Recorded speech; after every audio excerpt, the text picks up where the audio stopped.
সিলেটের বিভিন্ন সীমান্তে অভিযান চালিয়ে অবৈধভাবে ভারত থেকে আনা ৩ কোটি টাকার মালামাল জব্দ করেছে বিজিবি। দুপুরে সিলেটে এক সংবাদ সম্মেলনে বিজিবির পক্ষ থেকে জানানো হয়, গোয়েন্দা তথ্যের ভিত্তিতে বৃহস্পতিবার থেকে শুক্রবার ভোর পর্যন্ত গোয়াইনঘাট ও জৈন্তাপুর উপজেলার বিভিন্ন সীমান্তে অভিযান চালানো হয়।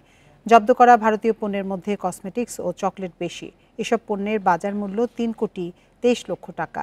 সীমান্তে নিরাপত্তা রক্ষা ও চোরাচালান রোধে বিজিবির অভিযান অব্যাহত থাকবে বলে জানান ৪৮ বিজিবির উপ অধিনায়ক মেজর নুরুল হুদা।